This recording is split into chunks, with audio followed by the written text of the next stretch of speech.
Hola, muy buenos días, tardes, noches, según donde se encuentren. Bienvenidos a otro programa más de Cosas de la Ciencia, la Tecnología y la Educación.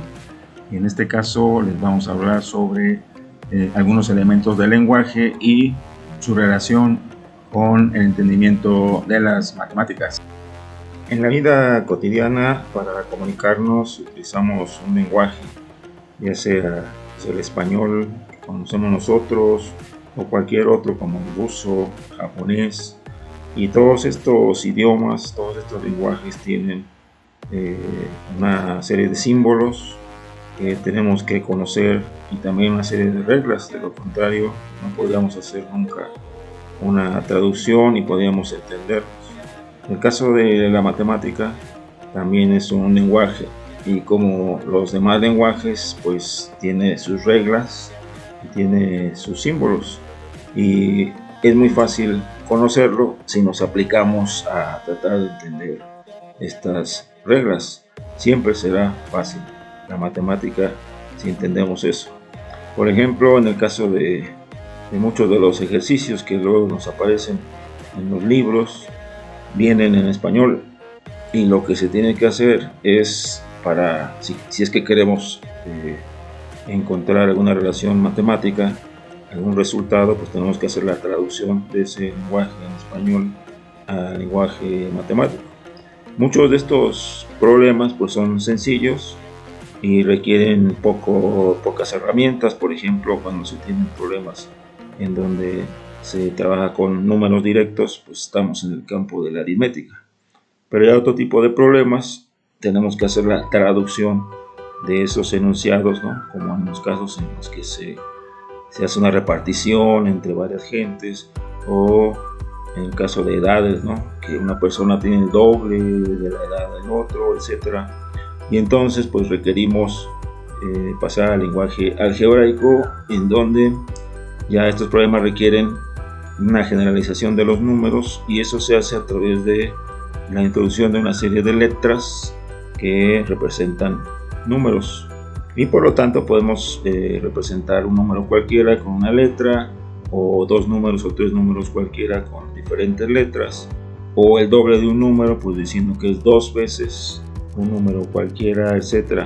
Y así es como se comienza a hacer la traducción del lenguaje cotidiano que conocemos al lenguaje matemático.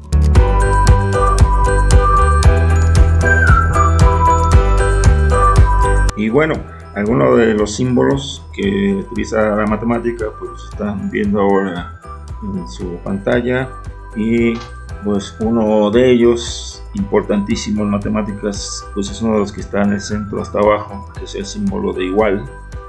Y es muy importante entender este símbolo porque nos está diciendo que lo que se pone a la izquierda de él es exactamente igual al que está en la derecha en valor, y pues muchas de las veces en las unidades en las que se mide. Si a la izquierda tenemos peras, pues a la derecha también debemos tener peras, o si tenemos kilómetros, pues a la derecha son kilómetros.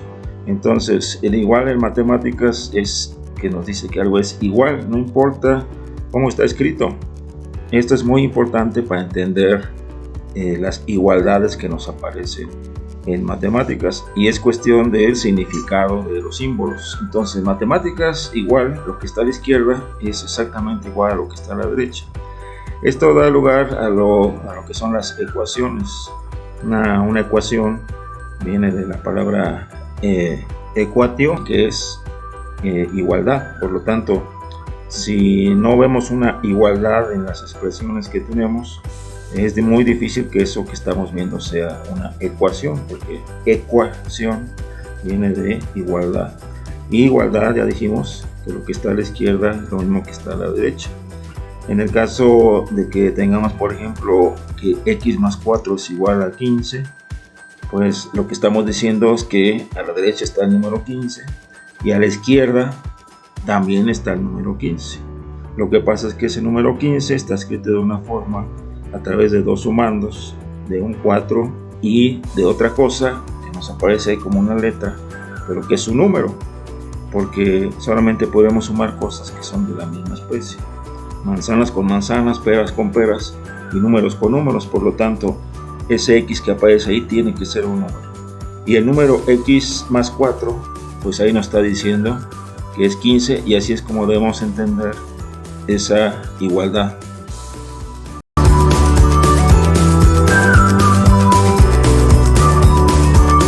Otros elementos del lenguaje a considerar también relacionados con la matemática, pues son los prefijos, por ejemplo, como poli, mono, bi o kilo. Todos estos prefijos pues nos dicen algo del elemento al que se aplican. Por ejemplo, poli, que pues tenemos esa palabra como polimorfismo, politécnico, ya que esta poli pues quiere decir muchos, abundante. Y por ejemplo, en el caso de la matemática, pues tenemos los polinomios.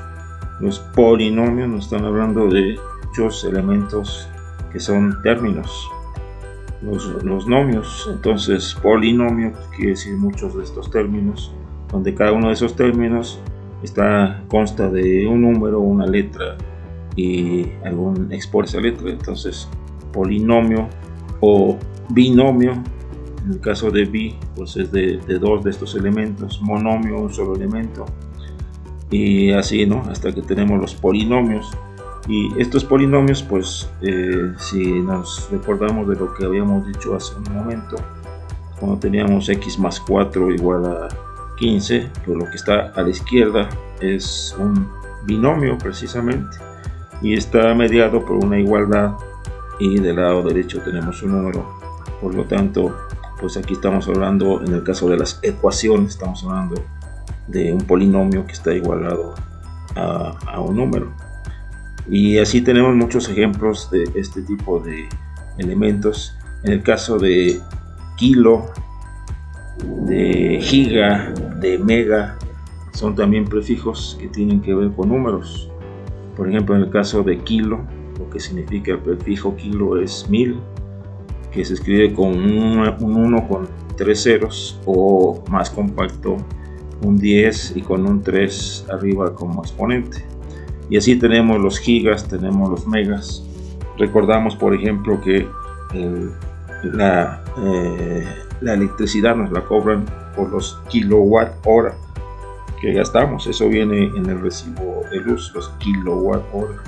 También tenemos kilogramo, también tenemos megas, ¿no? Los famosos megas, los famosos gigas que nos ofrecen para los teléfonos celulares, ¿no? Las ofertas que nos dicen el doble de megas, el doble de gigas. ¿A qué se refiere eso?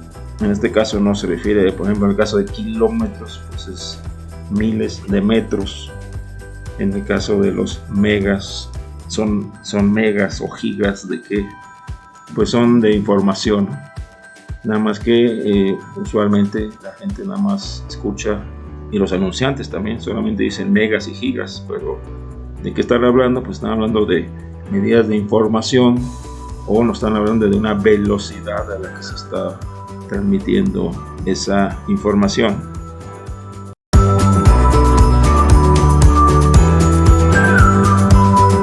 Bueno, y también aparte de los prefijos, pues tenemos otras palabras que vienen del griego o bien del latín, y que se utilizan en matemáticas, como en el caso de la palabra geo, que tiene que ver con la tierra, y pues por eso tenemos la geometría, que se encarga del estudio de la métrica, la medición de la tierra, pues entre otras cosas por las superficies, por ejemplo, que existen en el planeta.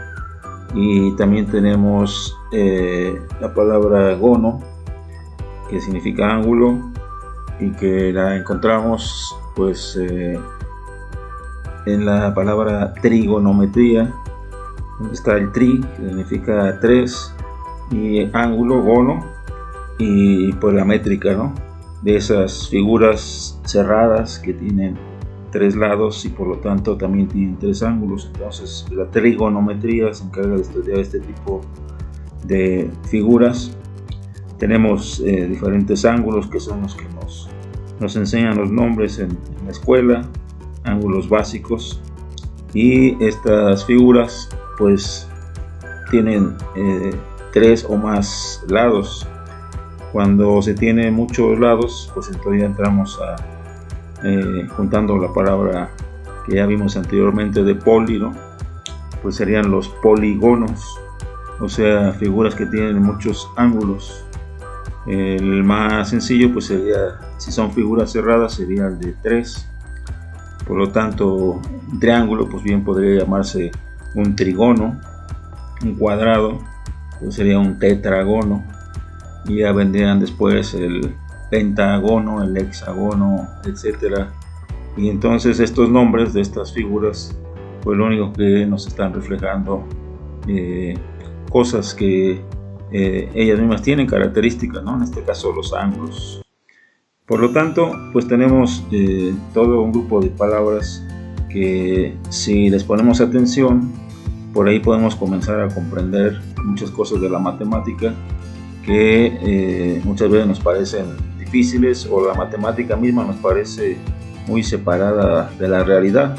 Sin embargo, como ya dijimos desde el principio, estas cuestiones del lenguaje, si las conocemos, las aplicamos, las entendemos, vamos a ver que nos ayudan a entender en gran cantidad de cosas de la matemática, acercándonos a ella en lugar de alejarnos.